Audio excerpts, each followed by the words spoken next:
Go. Hey, everybody. Welcome to the show, Three Ropes, Four Corners podcast with your host, Jimmy Money and Bryce. Yes. How's everybody doing tonight that's listening to this, or daytime, or whenever time you listen to this? Great. Hopefully they're doing pretty good.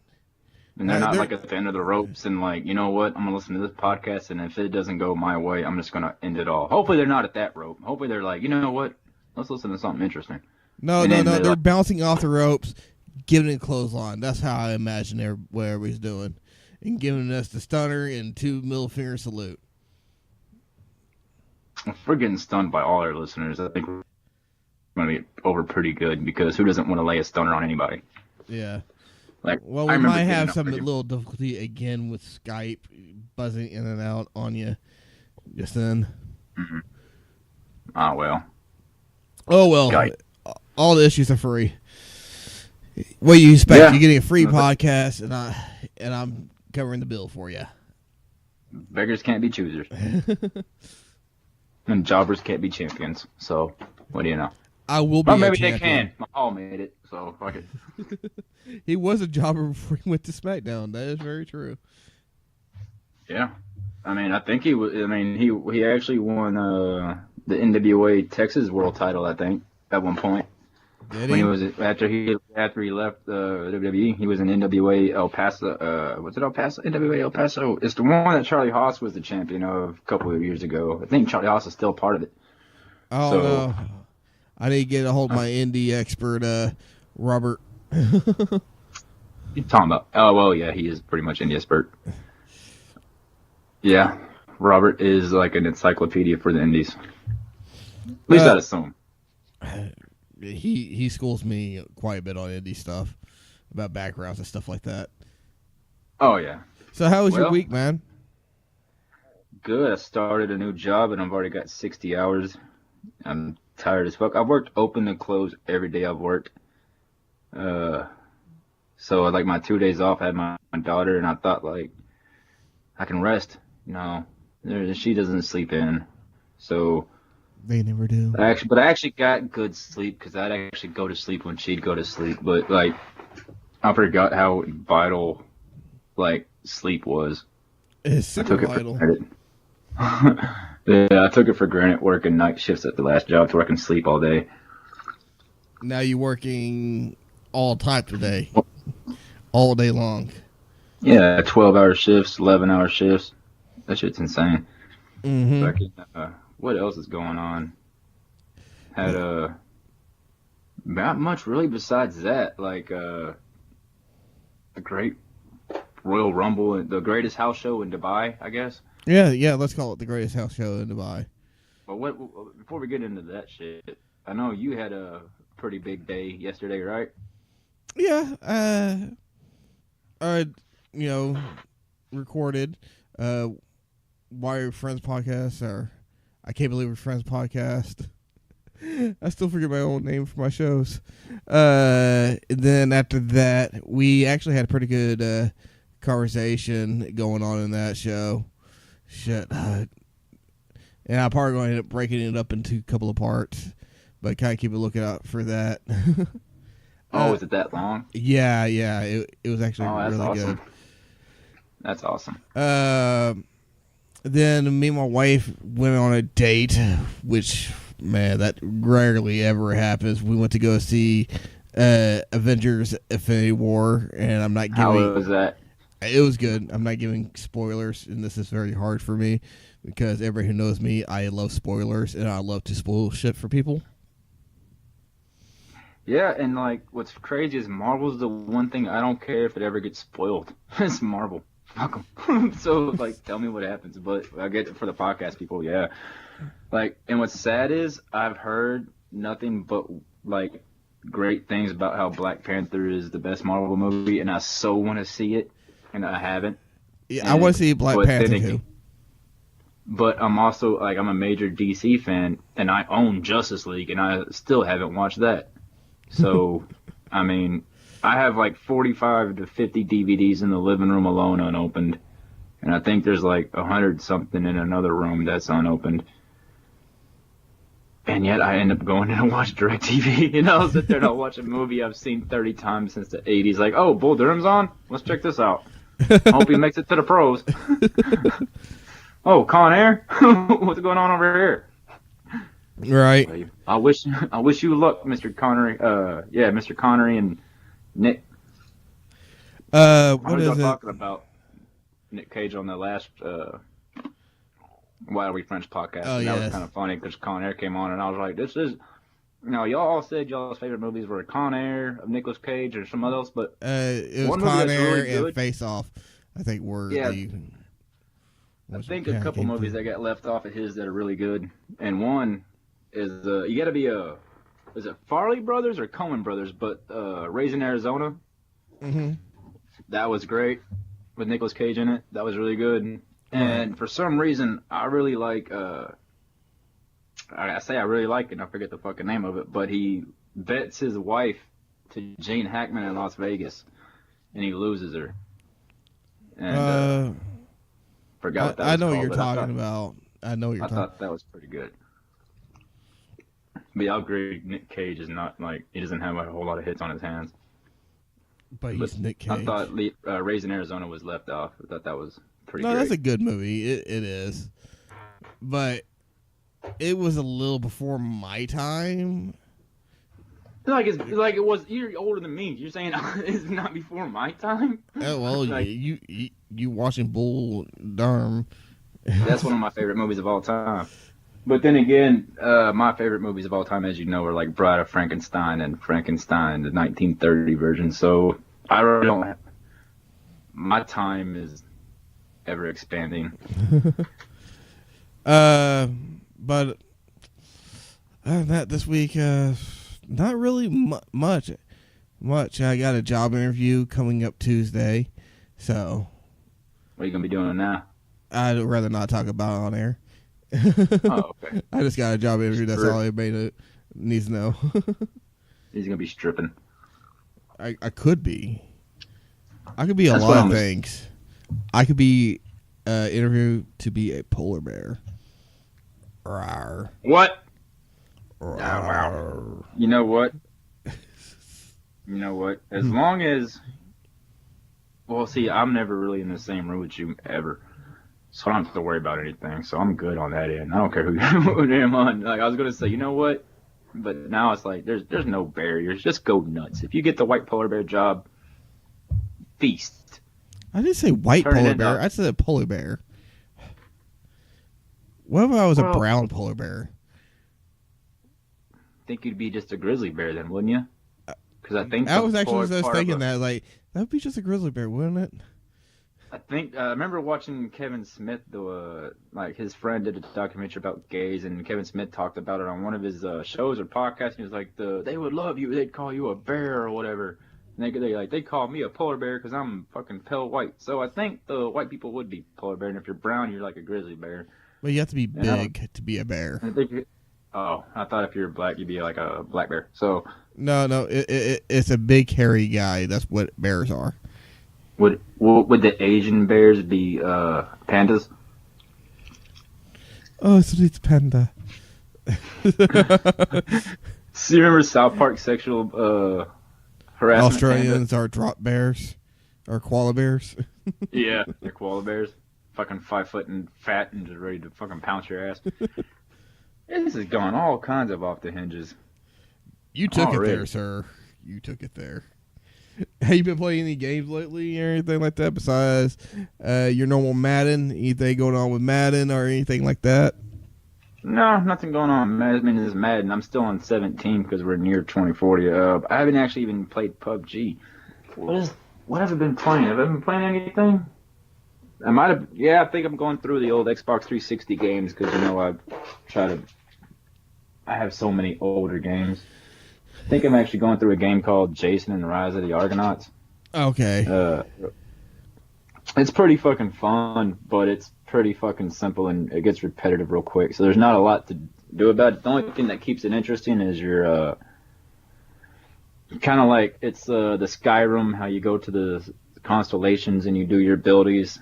They have that before Skyrim did. I believe this game came out before Skyrim. Not sure if it did or didn't. Don't quote me on that because I'm not the biggest gamer. Because But don't quote me, boy, because I ain't say shit. yeah, we can talk about Eazy-E all day. NWA video games. I'm kind of like, I have a fucking shit ton of games. Don't believe me, and I got on damn near every system ever made on the Sega side. Actually, I'm only missing 2. Actually, went back to start playing some more Destiny lately. I've been seeing the new DLC is about to come out May 8th for it. It really kind of got me pumped up to play Destiny again. See, I figured you would have waited just a little bit. Well, I guess it's close enough to May 8th. Yeah, because I figured you'd wait till like a day or two to see if you're in like that big ass group or whatever, right? You got your Destiny clan or whatever it's called. Yeah, I got a clan. Which some of the clan members actually listen to the show. Huh? Have you been able to jump on to the? Have you seen them playing? So you jump back on? No. The guys I normally play with, they actually still been in Warframe majority lately, but I've been amping up to see amping up to want to play Destiny myself. So I've been jumping into the PvP part of Destiny, the majority of it, and playing some Crucible and stuff like that. So quick games, which I've been having fun. That's all that matters. Yeah. Have you seen this trailer for Batman Ninja that came out? I think it came out this week. I've been wanting to watch it, but I just been not having the trailer.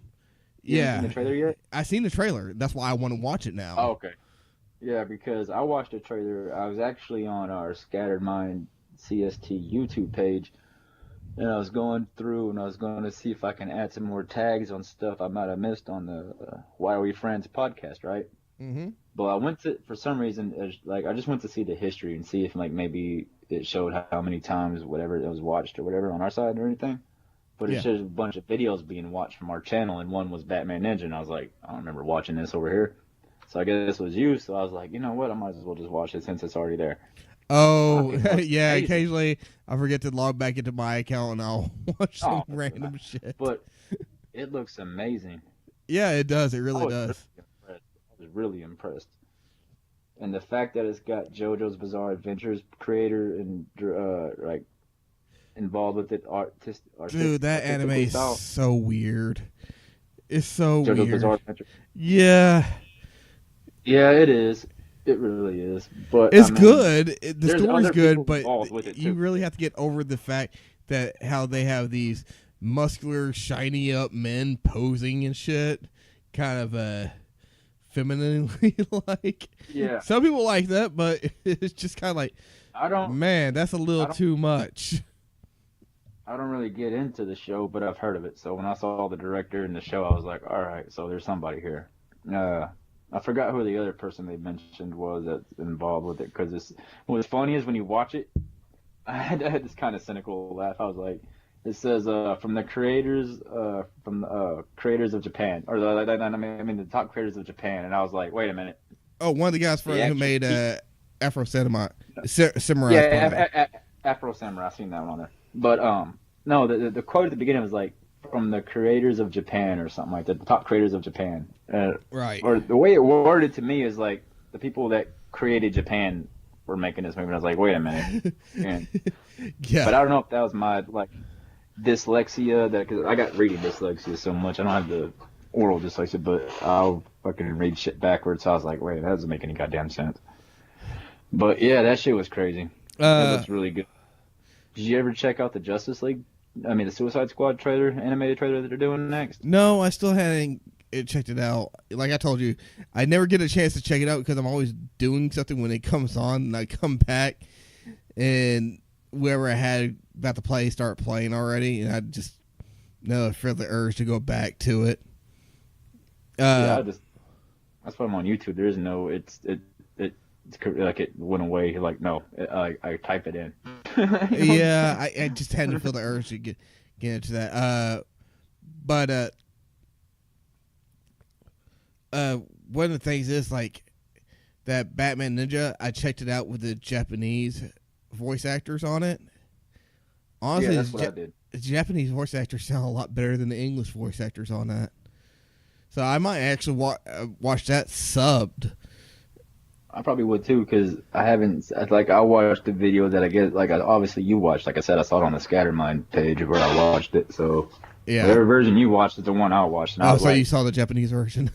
yeah, and this is the only thing that I don't like. The Japanese language, it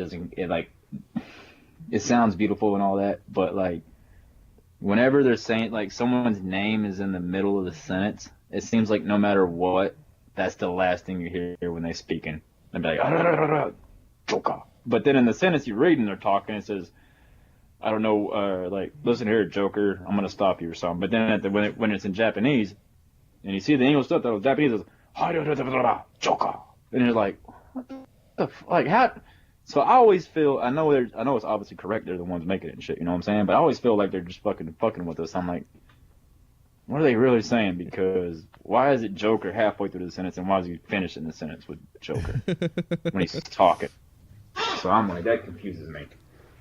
But yeah, that looks really good. Westworld 2 came on tonight. I didn't even watch that yet. Yeah, I'm not into spoilers. It was a lot of backstory on. Now I just forgot her name. Dolores. Dolores, yes, a lot of backstory on Dolores. Yeah, I forgot her name after this. And I can't think of the other guy's name. The guy in black. About how he got the company, how he started becoming part of the company. So it was just kind of that was the story of this. Well, that's good because I'm interested in that part. Because the last thing you remember, the first season when they had the guy that's on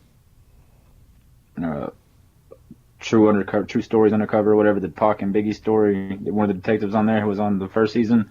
I had never even watched that show. Oh, it's really good, but.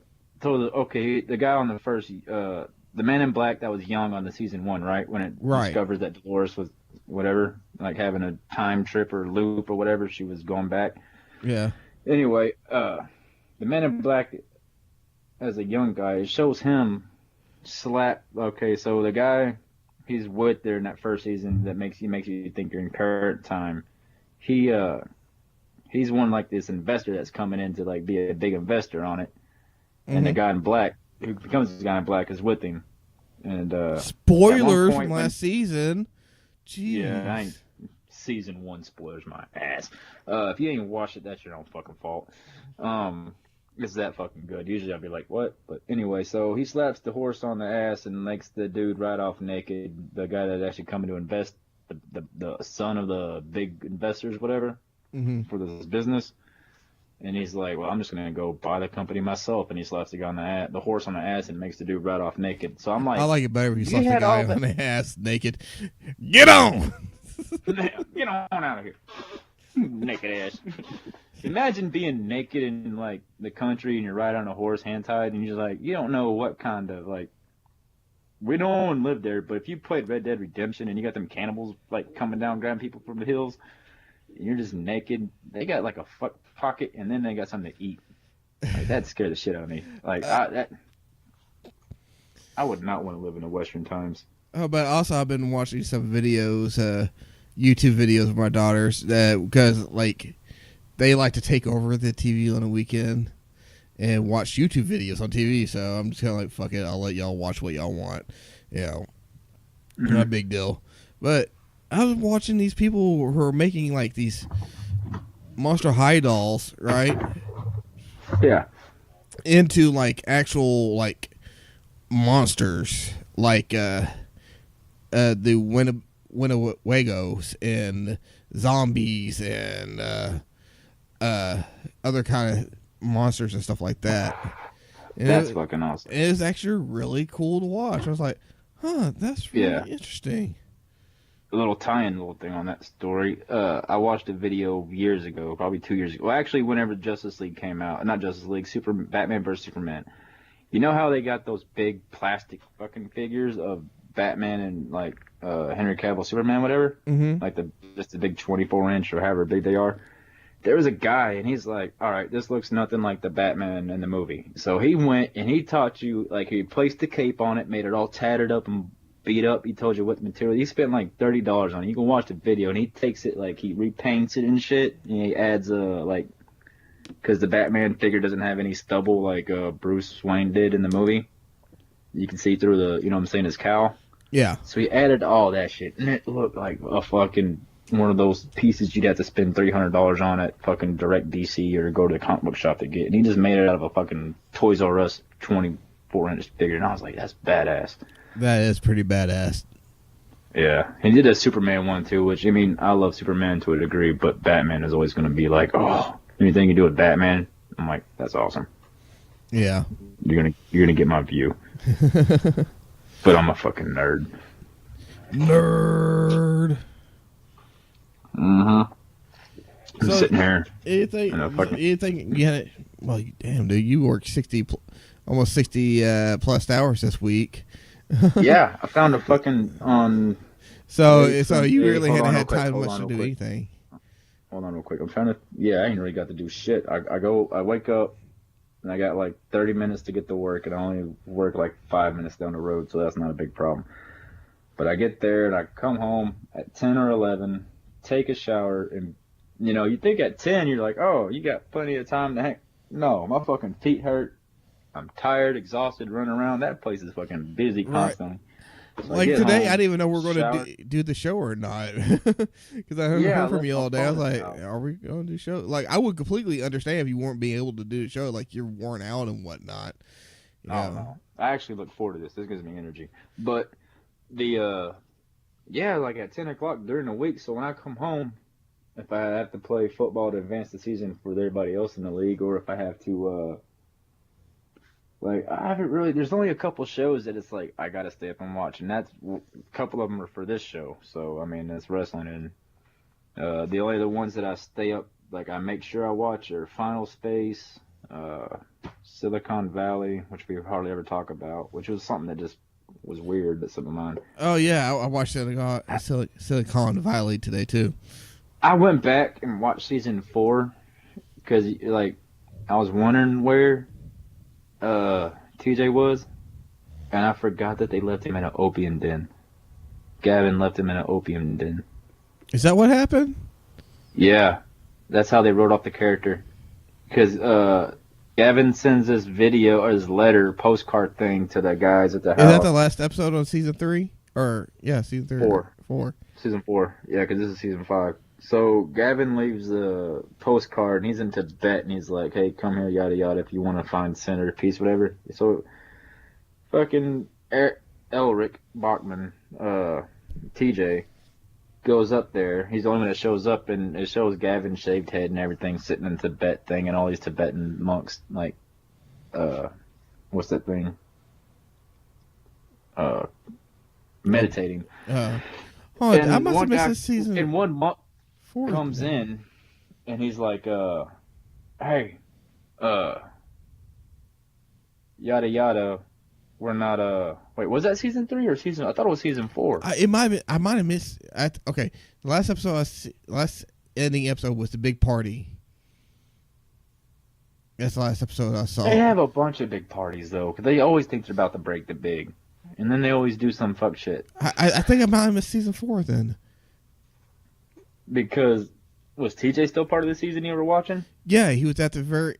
Okay, yeah, so that was season 3. So season 4, Gavin's in a Tibetan monk area, and he sends a postcard. He says, anybody wants to find peace, center, whatever, yada yada, come here. And then so Elric shows up, and then one of the monks comes in, hey, there's really loud guys here, and he's demanding to see you. And he walks in, he's like, it's me, motherfucker, basically, yada yada. He sits down to try to stay there, and then Elric, they go outside for a second. Elric starts talking on showing him the phone and the business stuff that's going on.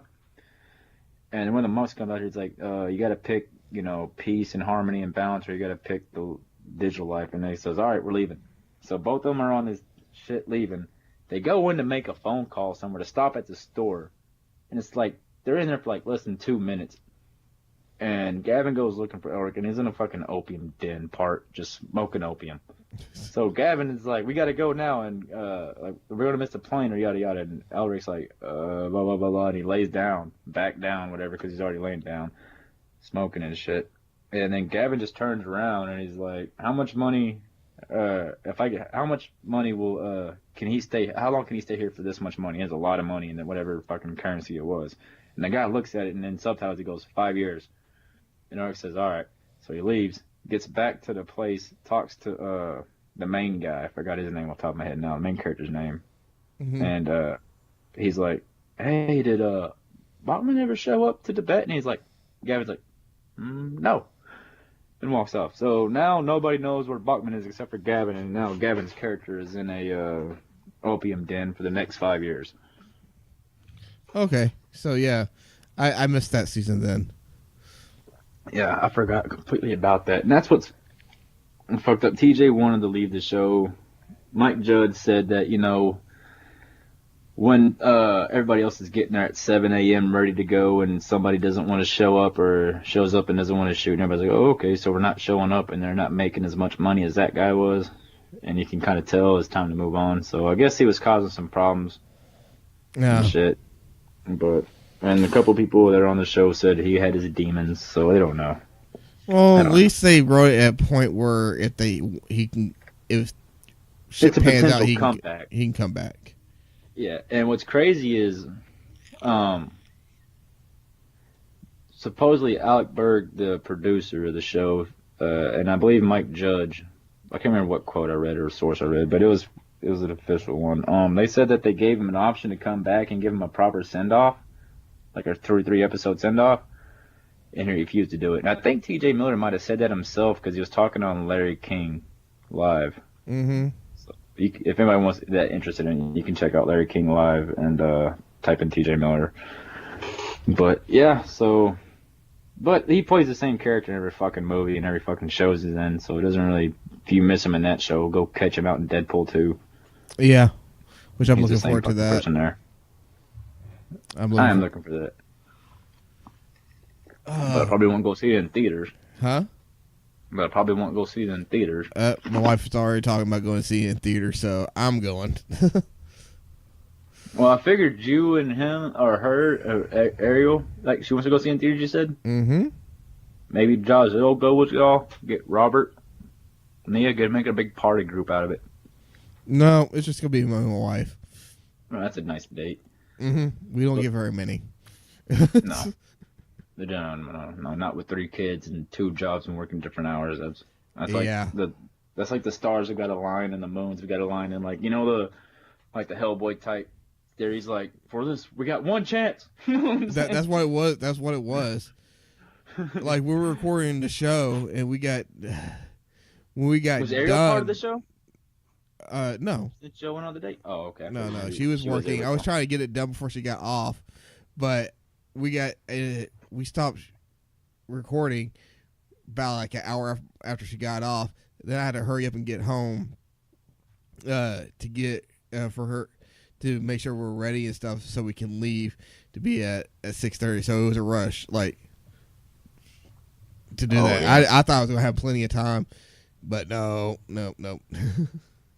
Hey, talking about plenty of time and how times are kind of segue into times changing and shit. Did you check out Kim Jong-un stepping into South Korea? He stepped over the border and shook hands with the leaders of South Korea. Yeah, I've been hearing about this about a couple of weeks now, yeah. That's a big moment. Yeah? That's huge. And they canceled their nuclear program because they said they accomplished everything, so they're shutting that down for the time being. They ain't going to run no more nuclears But really, they fucking blew a big-ass hole in the mountain and a bunch of cave-in shit happened in their test site facility. But, I mean, good. Their nuclear weapons are done for now, and maybe there's going to be a South Korea and North Korea peaceful union and shit. Yeah. One less nuclear warhead crazy guy to worry about. It just leaves one in our office. Yeah, well, let's go ahead and take a break, and we'll be back and talk about some wrestling. Oh, yeah. All right. We'll be back after this. And from the top, welcome back, everybody. Hope you all had a good break, jamming out to whoever we decide to play right now.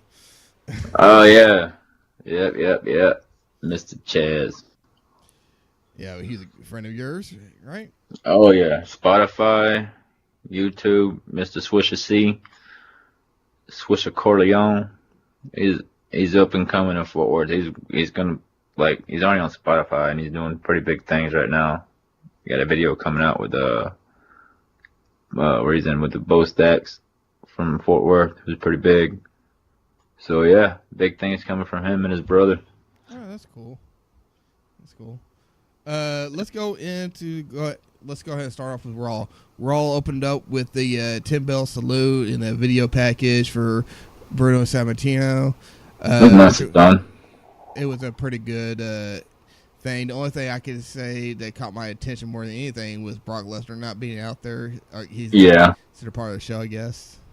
It's them trying to get more heat on him so that people want to see Roman beat him. Like, he's not respecting Bruno. He's not ever on the show. He's whatever. So it's just a cheap way to try to get Roman over. Then we had a pretty boring segment. To me, it was boring. Paul Heyman came out afterwards with Brock Lesnar, went on way too long, and the promo really wasn't interesting. I think it's because of the same promo we've been hearing for a while.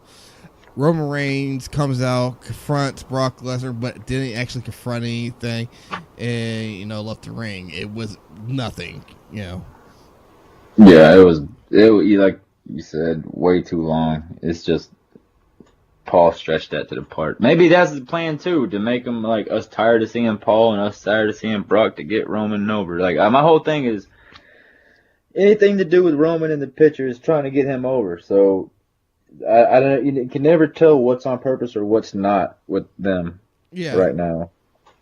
So I always just chalk it up to like it's trying to get Roman over. That's what I always chalk it up to. So then, go ahead. Honestly, that could be over or underthinking or simplifying things, but whatever. I don't know. It could be. It'd be a good way to do it. Just kind of get us just tired of it. Which we already are kind of tired of it. Yeah, but we don't want to see Roman take it though. Still, so you know what I'm saying. But I don't know. They should just give up on Roman. But we say that every episode, every week, right. Every year, every day. I'm not going to go into that anymore with Roman. You know my feelings. We had Bobby Roode versus Elias. Elias started up, and then Bobby Roode interrupted. Elias. Hold on. Let me ask you this. Did you notice Michael Cole, going and cheering for Elias hardcore that match? He was dude, Michael Cole's the biggest Elias fanboy there is. So is Cole kind of going heel, or is Elias going face, or is Cole just a super fanboy? Is I think Cole's a super fanboy because he's still doing heel stuff, but he's also getting over. But to me he's a heel. No, I know he's a heel. I love him, and I think he's a great heel, but he's the popular heel that everybody's going to love. You know what I'm saying? Right. So sooner or later he'll go over. He'll be a face, which I loved, that Snickers commercial that he does with the kids. Oh yeah, I love that commercial. Oh yeah. But Elias wins this match with a roll-up pin. Nothing too fancy. This whole show was kind of stagnated. It really wasn't moving along anything. It really wasn't building into anything. Because it was all leading up to the Greatest Royal Rumble, and then we had Backlash the next week. If there's only really, if you look at it, the whole show, there's only really three stories kind of told, or kind of brought in.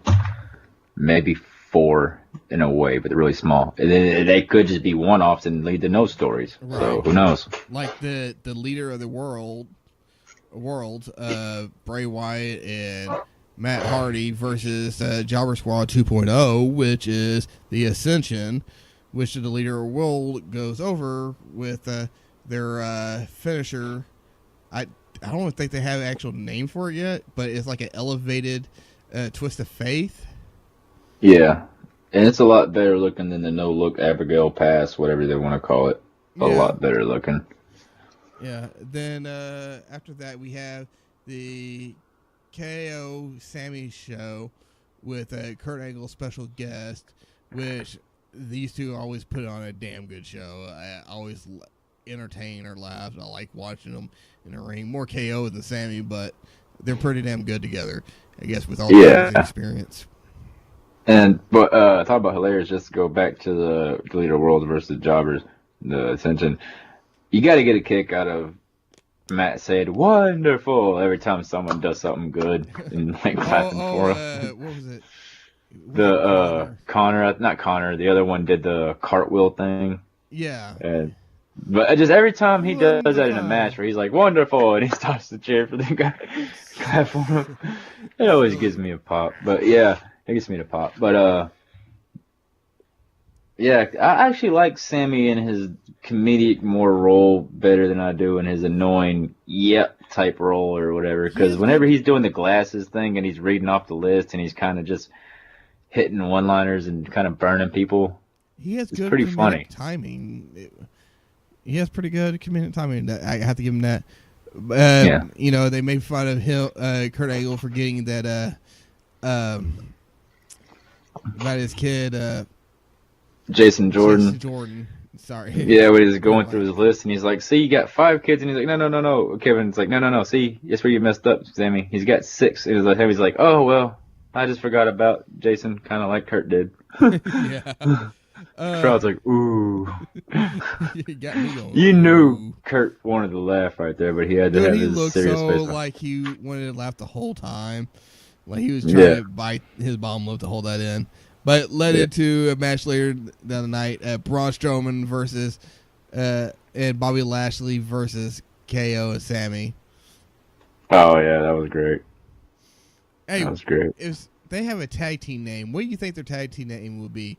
Like either Braun Strowman and Bobby Lashley, because they seem like they're getting pretty good pairings together, or the KO and Sammy.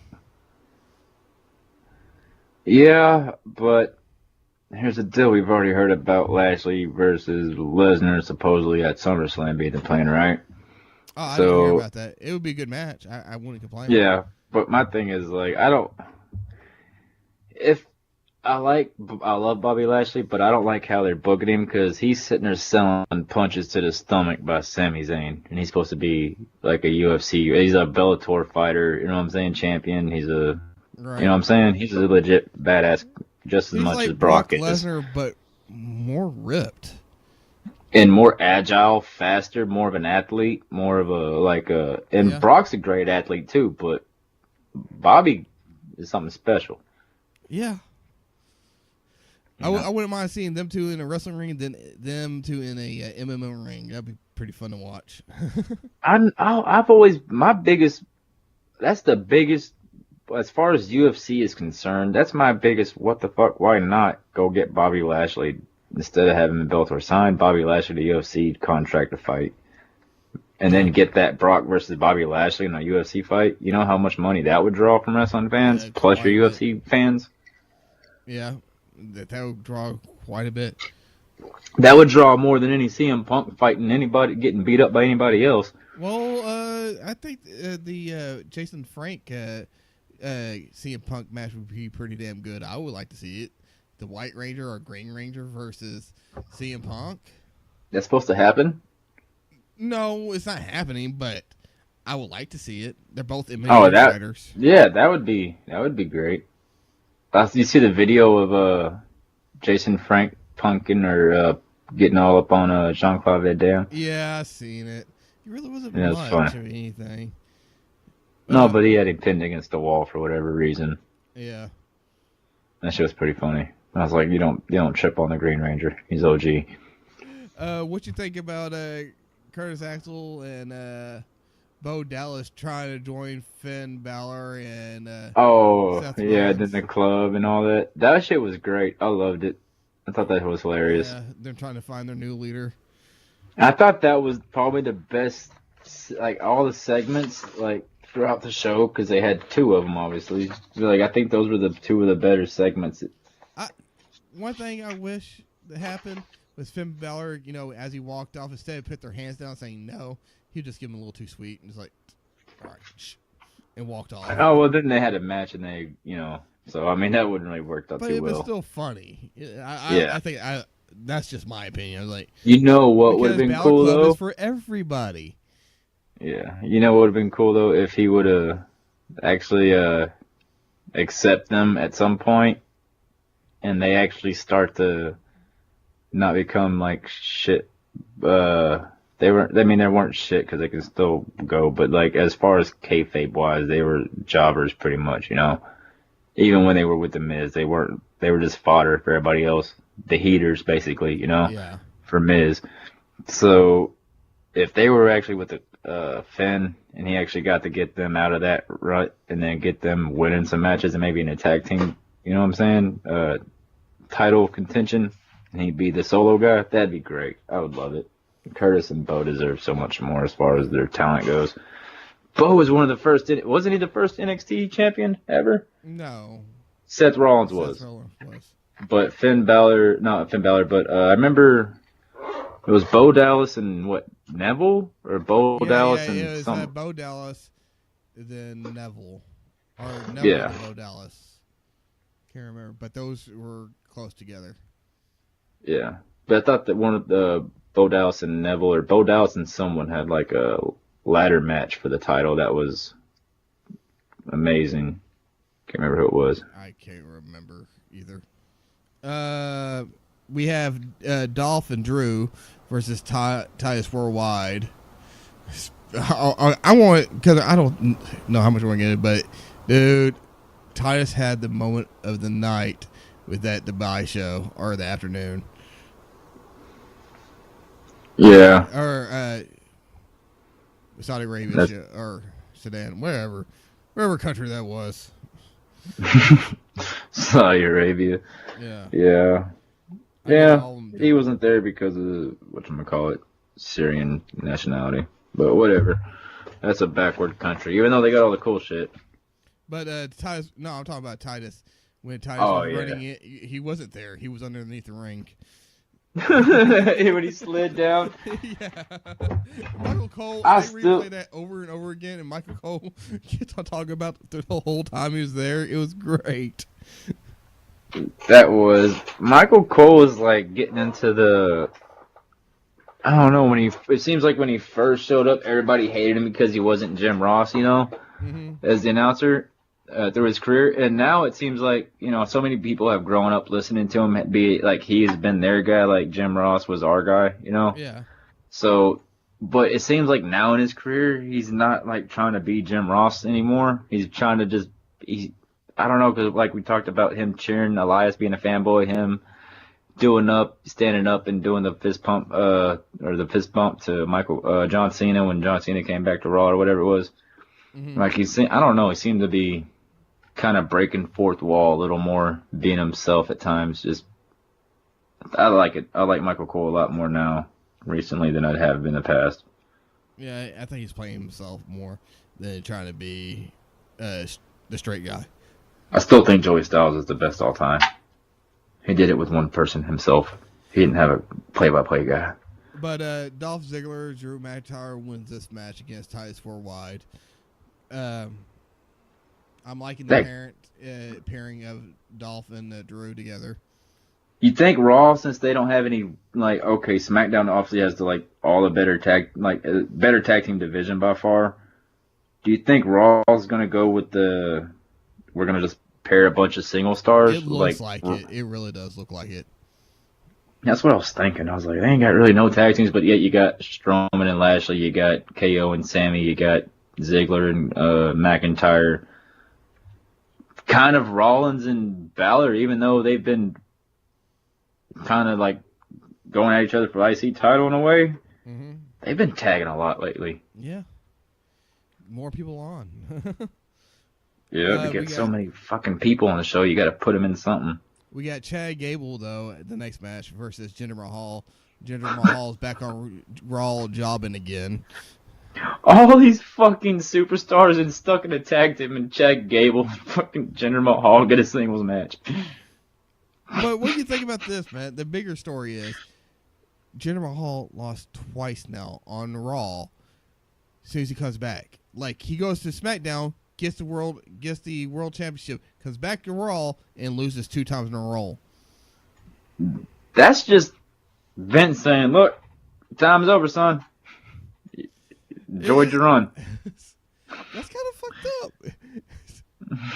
up. Well, hey, he's there because he's the bad guy. He gets booed. He's trying to get guys he gets guys over with his whatchamacallit, his heat by being a bad guy. So I mean, I don't know. Really, it's just Jinder Mahal. We can't expect too much. I'm sure he doesn't expect. He said himself. You said, because I didn't watch it. Didn't you say he wanted to get 3 and B back together? He would like to have 3 and B back together one day. He's asking to lose every fucking match. So, of course he knows he's a jobber. Like, he took the 2 losses. He said, you know what? If I'm going to do this, I might as well do it with my friends. Like, he's like, yeah, I'm doing this too. I'll get my man, probably. Fucking Drew's looking at him like, you motherfuckers. And Dolph here fucking got a win. No. Like, y'all about looking like Drew. badasses, and y'all are fucking... No, I'm not going to do this job squad shit. Yeah, Drew be like, I'm changing my number. I don't know you guys. But you got to look at it also. Drew also has a jobber with him, Dolph. A very well-paid jobber that is a world champion and can be like in any match at any given time. You know what I'm saying? You can just plug him. Dolph deserves so much better. If Dolph was in ECW or WCW, like, I'm not going to say when WCW was, well, WCW, when Hogan and them, when they would never let any young guy get over, but I don't know. NWA days, Dolph would have been just as big as Shawn Michaels, if not bigger, if he wasn't trying to copycat him so much. The Riot Squad talked about wanting to make an impact on Raw's women's division. Yeah, I'm actually just like gonna admit it. Like I'm kind of in love with Ruby Riott. I don't know, something about her. That pale white, tattooed, crazy looking girl. So, the Paige kind of thing going for you? No, because I mean, the whole Alberto Del Rio and like how crazy she kind of went, and like that's just like it's not Alberto's, well, maybe it is Alberto's fault, but like just how crazy Paige got there for that year and a half was just kind of like, that's a turnoff. Like, her craziness was a turnoff. So we got Joe putting a promo on Reigns again, preparing for Backlash. Yeah. Not really much to say there. It's just not an iPhone. We got Sami Zayn versus Bobby Lashley and Braun Strowman. Braun Strowman, Bobby Lashley wins. It was kind of, you really didn't see much on this one. Like, they try to fight back and then get stopped, and, you know, and Braun Strowman and Bobby Lashley won. It wasn't one of the best matches I've seen. No. And but it told the story of these two dudes are like way bigger and better than you fuckers. And that's pretty much what the story told. They should never brought them back on Raw. And Sammy had that story he had to go with Braun the last time when he was on Raw with the last 5 minutes, you know what I'm saying? Or 15 or 10 minutes, but whatever it was against Braun. Too. Yeah. And Braun was a heel then. Roles changed. Yeah. And still, the verdict's still the same. Yeah, so you know when it comes to fucking 2K19 or whatever, the ratings are gonna be like Sammy 79, Braun 90. Braun 100. I don't know what. I think Braun's rated like an 89 or 88 on 2K18. Yeah, now he's a face. And they're talking about, oh, how fast he is for a big guy. Oh, how strong he is. He looks awkward when he runs. Don't trust me. I don't want him chasing me at any point in time ever because he's a big dude and I don't want to fight him ever. But I mean, he looks awkward when he's running. A little bit, yeah. He's top heavy. I'm sure he doesn't ever have to run very much. You know what I'm saying? I'm sure he doesn't have to do much chasing. Baron Corbin comes out, does a pro. No Way Jose comes out. Baron Corbin comes out and say he want to get to the ring because all his guys, some of his guys will jump him or whatever. Yeah, because Adam Rose's ex crew is going to come out there and jump him if Baron Corbin comes out. But No Way Jose said in Baron Corbin leaves. No Way Jose has like a party. And they were going to the back room. The Baron Corbin, all came out and attacked him, and none of the No Way Jose's crew helped him. So, yeah. And then, Jose wasn't going to have anybody jump him. He was the face. When the match started, they were probably going to either leave or I don't think they just stand around the ringside. He's Adam Rose. He's the new Adam Rose, man. Yeah, hopefully this, like I said in the last one, I think they kind of typecast anybody. Because look at all the dancing people who have the dancing gimmicks. Yeah. So Adam, he didn't have a dancing gimmick. He had the party hippie bus. love, the hippie love party type of guy thing gimmick. So all the drugs. Yeah, how much drugs did you do? All the drugs. You did all. Man, there was this kid in school. He was in the special ed classroom. He always hung out with us though during lunch because for some reason they had lunch with us in our area. I don't know why, but one time we're sitting there and he's like, someone's talking about smoking weed. He's like, I smoke weed. And he's like, you smoke weed? He's like, yeah. He's like, how much do you smoke? He's like, all of it. And he's like, wow. He's like, how much is all of it? He's like, trash bag full. And he was like, really? He's like, yeah. He's like, how much do you smoke a day? Trash bag every day. He's like, I was just like, wow. But at the same time, this is the same kid that I went into the bathroom and one of the teachers that was in the class, I'll walk right back out and I was like, hey, you need to get him. They open the door. All you hear is, pull your damn pants on. That dude was sitting there. He took his pants off, shoes and socks still on, shirt up underneath his chin, pants on the ground, just pissing in the urinal. He completely stepped out of his pants to go in the urinal. I'm just walking in. I'm like, He didn't want any splash back on his pants. I can't blame the dude. Sometimes I do that. Right? I wasn't going to judge him, but I was going to let someone know that I ain't walking in there with a naked special ed kid. Hey, Bryce, you need a hug? No. I actually had an image of me. Oh, God. Just vision him turn into me. Oh, God. He looked like a short Drew Carey. Hey, Bryce, you look lonely over there. I get no pants on. He looked like a short Drew Carey.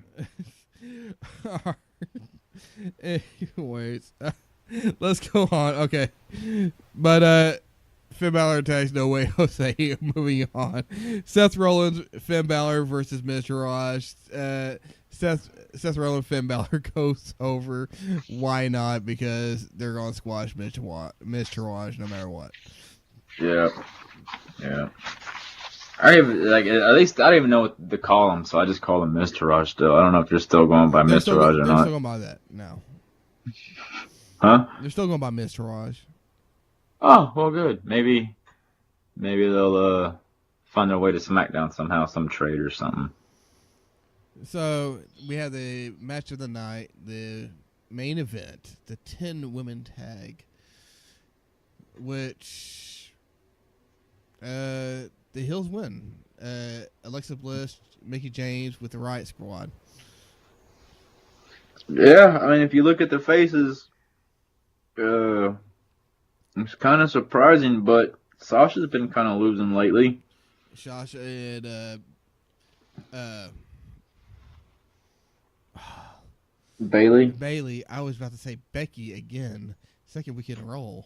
Bailey they're trying to build up that story that there are issues, Yeah. Well, obviously they attack each other in the locker room and then the whole thing, so they're just prolonging that thing to have a full out. Or maybe they're going to surprise us and do the two friends who bicker, might fight, but then they get through it. You know what I'm saying? Right. They become Well, I don't the think first ever women's tag champion. That'd be cool if they did a women's tag championship. I think they will.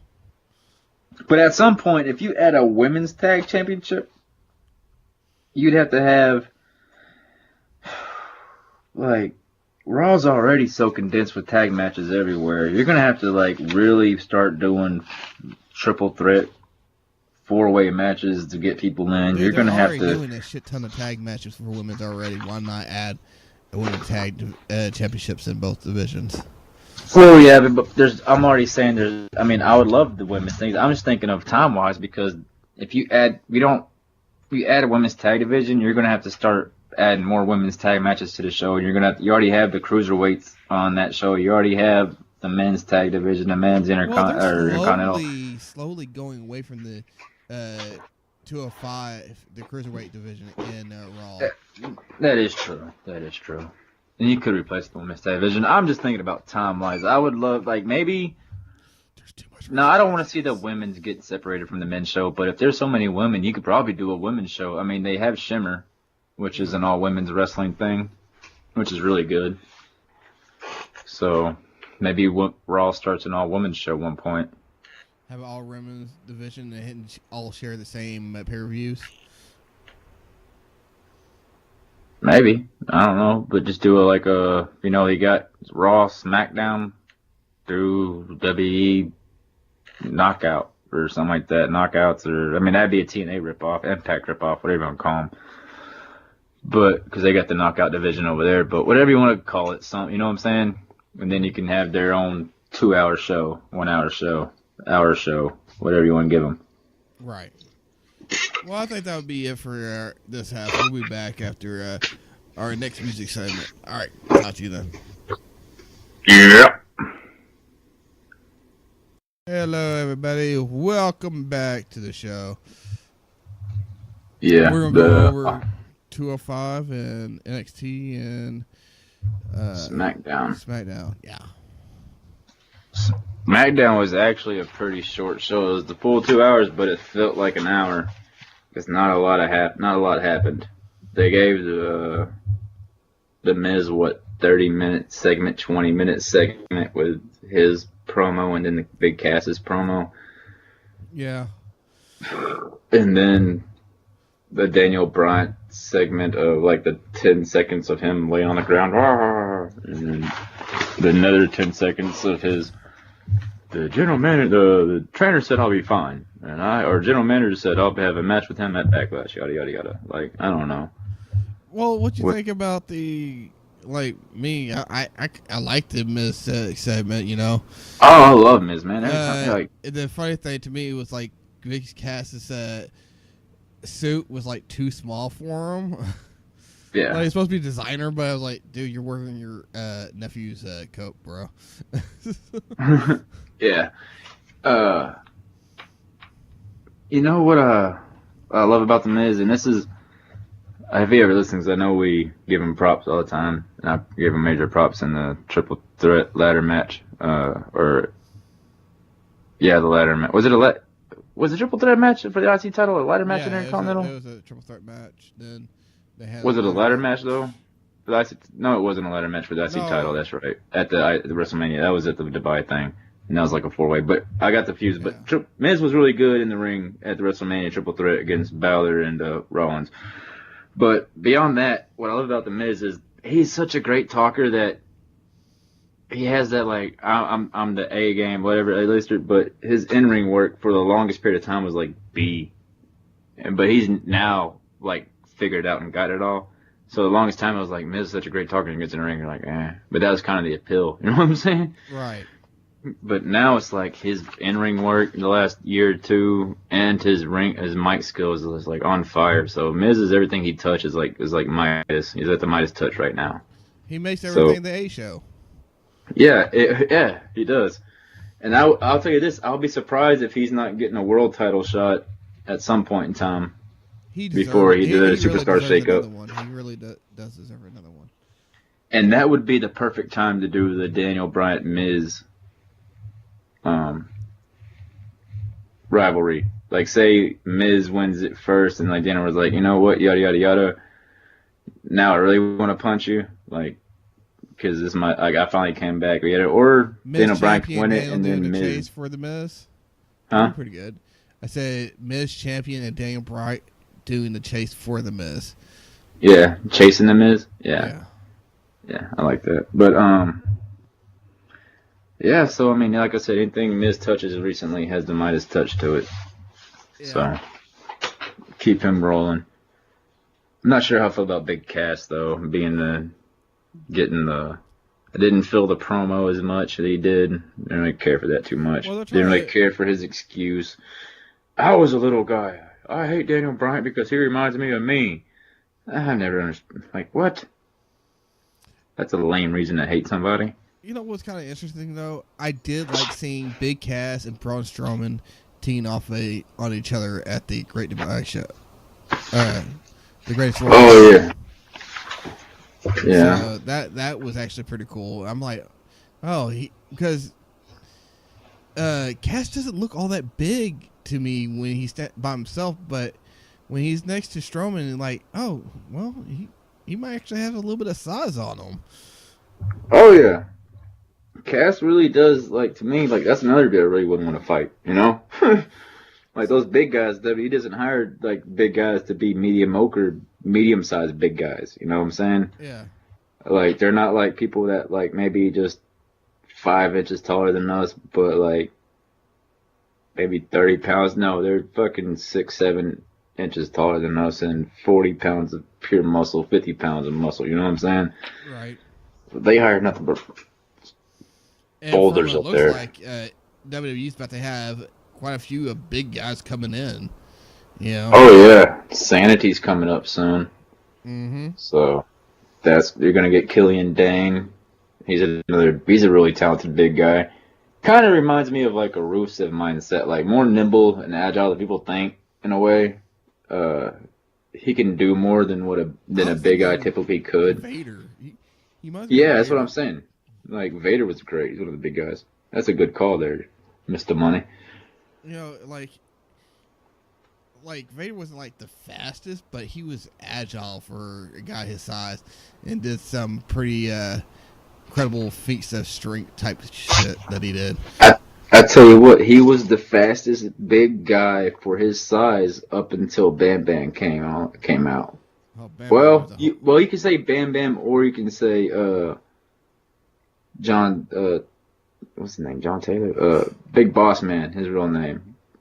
He wasn't really that agile. He was faster than the other big guys, but he wasn't. Big Boss Man? Yeah, he wasn't agile. Yeah, Boss Man wasn't agile, but Bam Bam was. Yeah. What we got? We got Becky Lynch and Asuka versus the Iconics. Iconics win. Yeah, which I don't like Asuka getting a loss already after it. I mean, I know the big loss to Charlotte was supposed to be like, okay, now she can lose and stuff and be okay. But I'm just still not okay with her not having the title. Yeah. Like, are they gonna do it seems like now what do you do with her?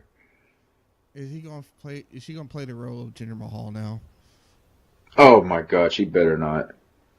Oh, you know, 2 losses are. Yeah, that would be. This ain't her second loss. You know, this is her second loss. First loss on her on SmackDown. Charlotte. Her first loss came at WrestleMania. Yeah. So I mean, that booking is so ridiculous. I don't understand. Because you could have done anything with Charlotte still and she'd been fine, but now it's like, what do you do with Asuka? Throw her in overcrowded tag team matches to get the new group up and over. Because they're going to be the ones challenging Charlotte after she gets it back from Carmella. You're right. Because you're not going to have the Iconic go after Carmella. No. So, it's too foretold, man. And we could have had Rousey versus Asuka, 2 undefeated women, at WrestleMania 5 next year? Was it 34 this past year? So 35 next year? Yeah. That would have been the biggest match on the card. But yeah, Iconics go over. I guess Iconics, you consider their first true tag team, women's tag team of WWE. Well, for the women, they had Diva tag team groups, but Yeah. They had their little cliques in their groups, like Mickey James and Trish back in the day. Yeah. Uh, We have Jimmy Uso versus Rowan. Rowan, no, Jimmy wins. I guess I went somewhere and missed this match. I remember the little segment between Naomi and Jimmy at the beginning, but I yeah, don't really and remember this match. Jimmy got the sneak win on that one in a way. So, but then again at the Dubai, they smashed him in a way. It went a little longer than I think it did the last time, but I'm not an Eric Rowan guy. Yeah, It's hard for me to get invested in that guy. Carmelo Charlotte signing went on. Carmelo Anthony. Yeah, Carmelo. He joined the women's division. Yeah, I just realized I just said Carmelo instead of Carmella. Yeah, Whatever. that's funny. And Charlotte got her comeuppings on this one. You know, she beat the shit out of Carmella. It was a one move thing. It was freaking awesome. It was sweet looking because it was just that fucking smash her head on the table. Right. That's all And you then need. get up. Yeah, and then get up and then do her little foot, like wipe her feet thing and then walk out. I was like, awesome. But, God, it should still be Asuka. It's hard for me to watch women's division right now because I was such an. There was so much money to be made right there, even though I would have got paid none of it. But they could have stole my idea, and I'd have been happy watching it. But we got Randy Orton versus Shelton Benjamin. Shelton Benjamin is trying to prove himself right now as a solo. I mean, he did go over Randy Orton in this match. Shelton Benjamin is still impressive to watch. Randy Orton's just doing his job. Yeah. Randy's makes everything so smooth and looks so easy. But freaking Shelton Benjamin's so great too. He's great. And I still believe if he never would have left for whatever reason he left, whenever him and Charlie left and joined Ring of Honor, became one of the best tag teams ever in that run.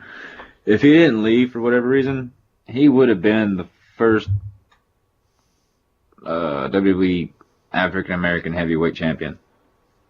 He'd have been the first. Yeah. I agree with you on that one. But he wanted to make his own stake elsewhere, you know, like everybody. And they say Booker T, but he was the SmackDown WWE, you know what I'm saying? Whatever that title was. And he was WWE's world champion, but I don't think WWE. I mean, you can count Booker, I guess. I do. But Shelton would have been the first because I think that was Shelton before the merger? No, he was no, was he? I don't remember. If he was before the merger, then I stand by my statement. If he was after the merger, then Booker counts to me. So, however you want to count it. Well, you go ahead and look that up real quick, and I'll go ahead and talk about the next segment. We have the club with AJ Styles, or AJ Styles in the club, however you want to say it, with Nakamura and Rusev Day. Nakamura and Rusev win Viva Pinfall.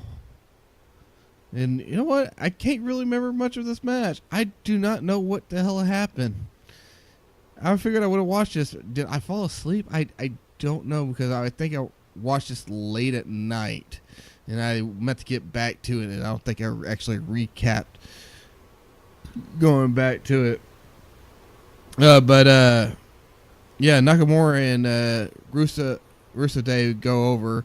All right, so AJ and the club versus Shinsuke and Rusev Day. The ending is where it was at, but even though it kind of looked janky at the end, and I'll explain why. But AJ's whooping up on Aiden. Got to get the pin, I believe, is on Aiden, and Shinsuke sneaks up, low blows him. AJ's in the corner. Carl Anderson dives in as Shinsuke's rearing up for the Kinshasa. Carl Anderson, like I said, dives in, takes the bullet, takes the hit. AJ's sitting there with his arms stretched out like, no. Kevin Hart, no. But anyway, so Carl Anderson gets pulled out to the center of the ring by AJ. Not AJ. Shinsuke does another one in front of AJ, and AJ's sitting. But the way it was, AJ had crawled too close. He tried to stop it, and maybe that's the point. But like he could have got up, and you can tell his nuts weren't hurting anymore, supposedly at that point. And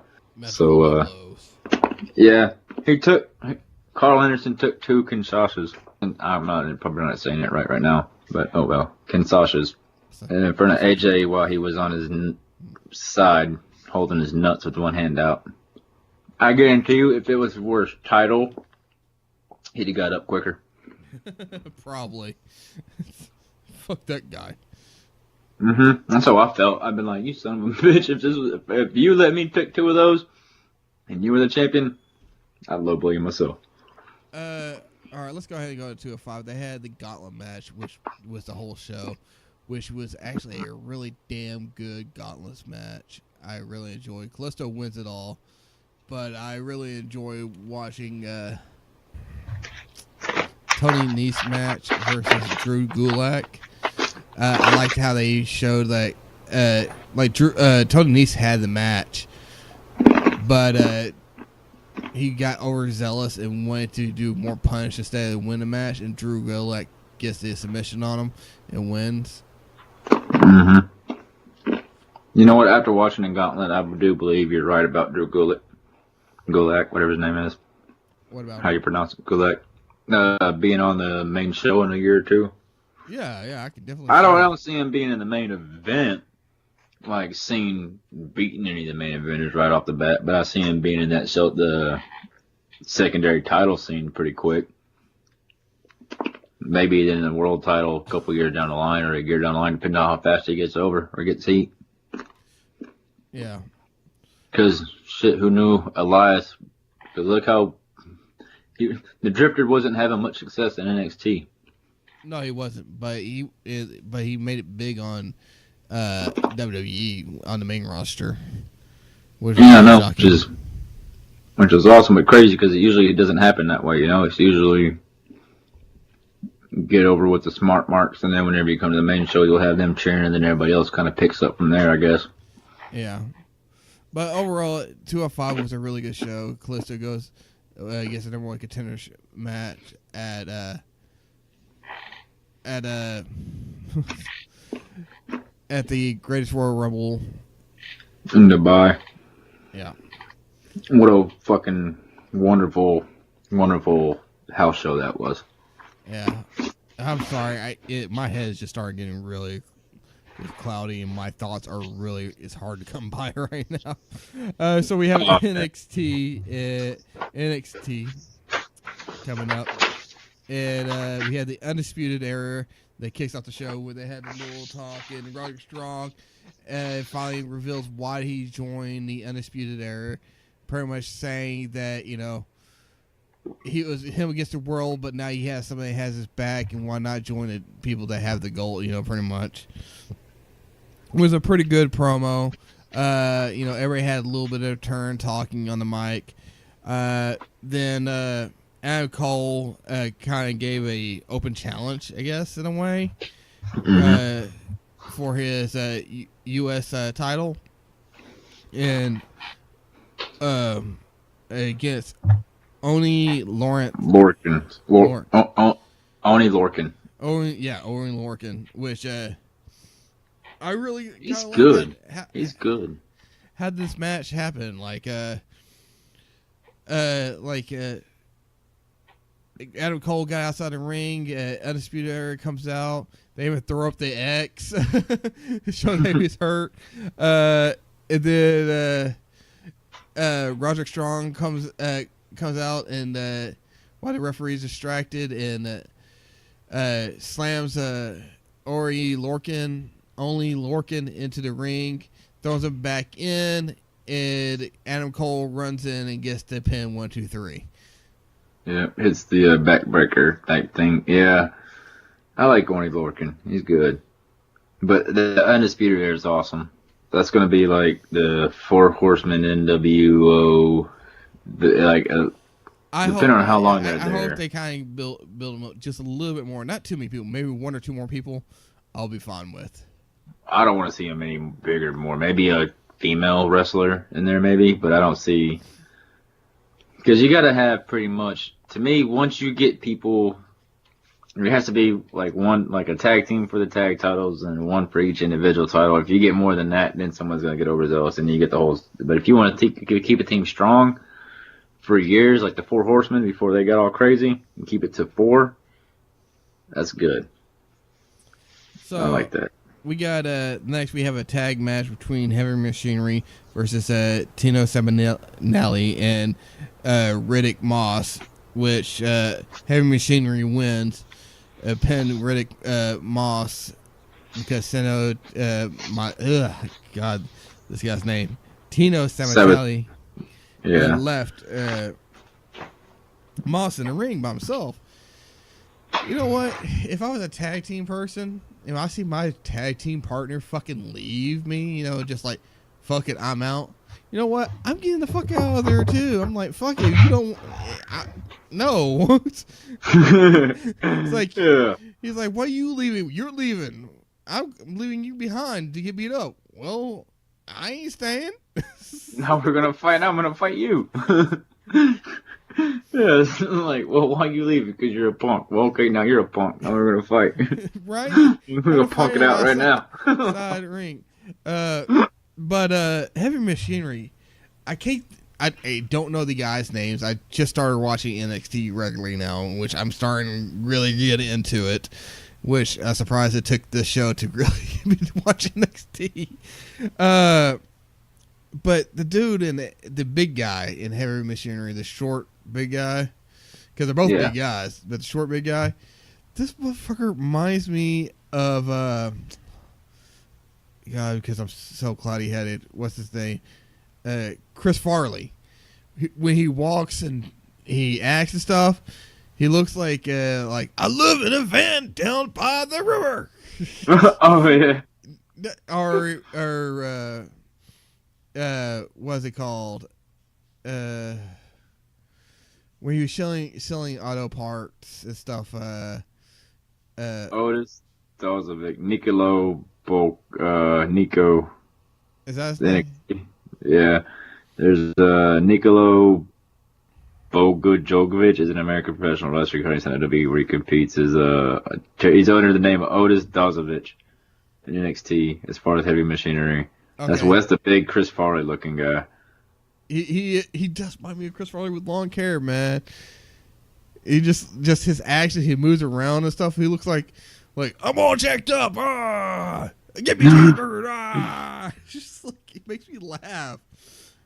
I like watching them in the ring, but man, just every time I see this guy, I'm just like, this is Chris Farley reincarnated. Of course, this guy is probably alive as Chris Farley is alive, but just every time I see him, I see Chris Farley.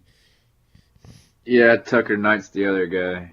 Yeah, which he had a pretty impressive outing on the Greatest Royal Rumble. He was in that.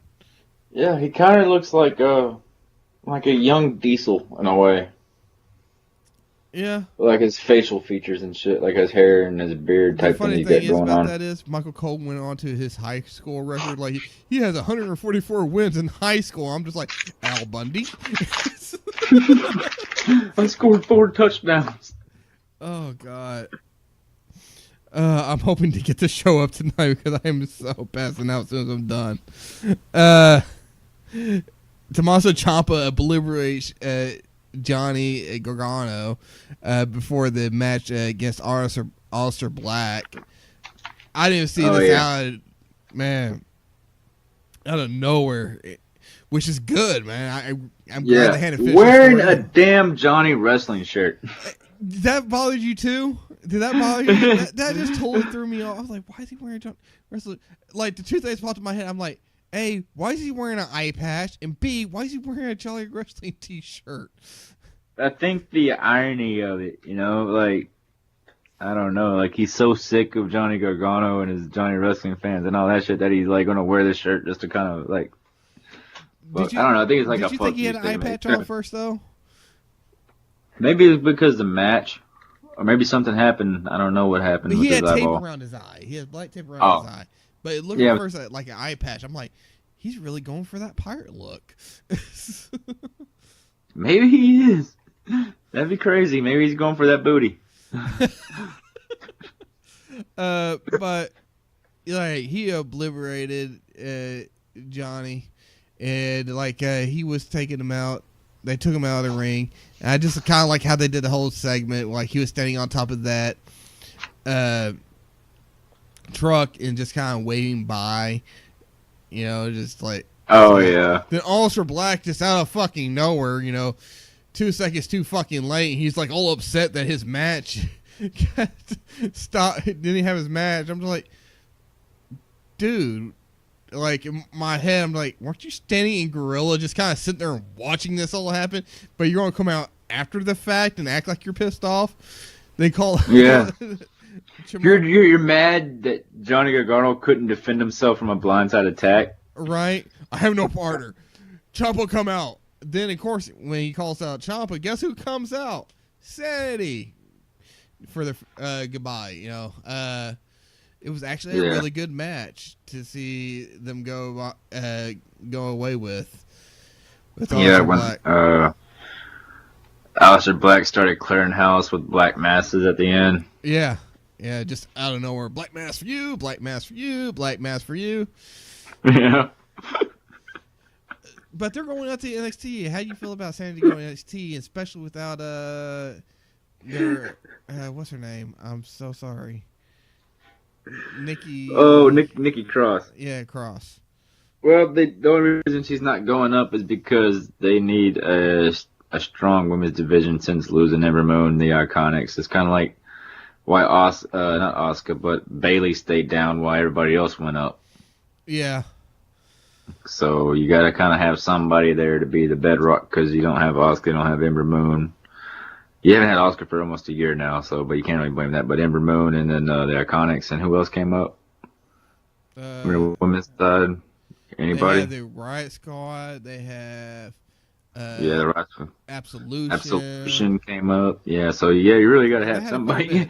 People were like, you don't want every female wrestler to come out and then be like, who? But you want to have NXT some still name does recognition. have a pretty strong women's division. NXT always has. Like, even though they lose women, they always have some really good women wrestlers to take that slot up. Well, yeah, because they have they have so many people and prospects signed to developmental contract that are training at their developmental thing that are just waiting to get their chance to go to NXT. You know what I'm saying? Mm-hmm. So they have like a bedrock of like 18-year-old, 19-year-old, 20-year-olds down there fucking wrestling and training, and people that aren't actually in any other going into the indie scene or the working the other territories. I'm trying to think of this one chick that I'm really impressed by. I wasn't impressed by her with the Mae Young Classic, but she won the Mae Young Classic. The Asian lady. Sari Zayn. Okay, yeah, I think it's Sari Zayn. I might be missaying her name, but dude, I didn't think she would be ready for the main event, but man, she's impressive. Like in the Mae Young Classic, she was very gimmicky to me, like over the top gimmicky. Even though her character is gimmicky, she's actually really improved and kind of showed a more aggressive side and kind of get serious to her moveset. I was like, okay, I'm impressed with it. On her too. What do you say? I'm really big on her too. Yeah. I think she's got a lot of working for her right now. And what's crazy is most of these, not just the females, but, well, mainly the females, it seems like, because most of the NXT men roster is filled with, like, other promotions, top guys, so they have shit tons of experience, but these females that they got coming in, not that they're already pretty good to really good, but, and I go revert back to what Stone Cold once said. He said that he doesn't believe wrestlers truly get it until they're 38, and these women are really good right now. Think about how good they're going to be, because most of the NXT wrestlers, guys, are about 38, 35, 32, around that range. Like Bobby Roode's 40, you know? Yeah. So most of those people have already figured out these women are already this good and they're young. Think of the potential they have to be even better while at this age. I think it's scary. I think the women, honestly, that's what we're moving to right now anyway, is the women division being pretty much the best part of the show on both brands. But Alexa Bliss really, and Amber Moon, if you get that in a program, I think can carry that for a while. Nia Jax she's an interesting character, but I don't think she's going to carry the story as much as Alexa Bliss or a Amber Moon would. So, but on SmackDown, you also got Charlotte and them carrying stories, and Asuka, like I said, I'm disappointed with. But either way, the NXT women, they're so young, and the women they got up on the main roster is so young that the potential for them to be even better if they stick in wrestling, that's the big deal. Some of them might want to be movie stars and get out of the bump taking business, which physically can't really blame them at some point. But if a lot of them stick with wrestling and this is what they want to do, and they're not using wrestling to get to another platform, then I think you can see some of the best female wrestlers of this generation go to the women's side. Like when they start ranking them, like Charlotte Flair is already in there. So I don't know. I think the women in NXT are probably that's the only one thing NXT can say. These are our homegrown guys or girls or prospects or people. Right. You don't have a whole lot of them. Yeah. Elias Young and Braun Strowman. I'm excited to see Strowman. more and more of the women. What's going on with the women's and stuff in NXT is I'm really enjoying NXT to see they let the characters be who they want to be without being scripted. But that's one of the things I'm liking about the women wrestlers in NXT because they get to be who they want to be. Yeah, but I mean, maybe because I don't know. Like, did Alexa Bliss want to be the little fairy pixie type girl that she was? But she can end up changing it later down the road. Well, obviously, but I'm saying I didn't know if that was something she wanted herself or was that something that they gave her. You know, but they changed it. Okay, well, yeah, because it probably wasn't getting over or nothing like that. Yeah, but anyway, and she is a better good bad guy. Yeah, she is. I think that's going to be it for this episode. And I'd like to say thanks for all the fish and tune in next week.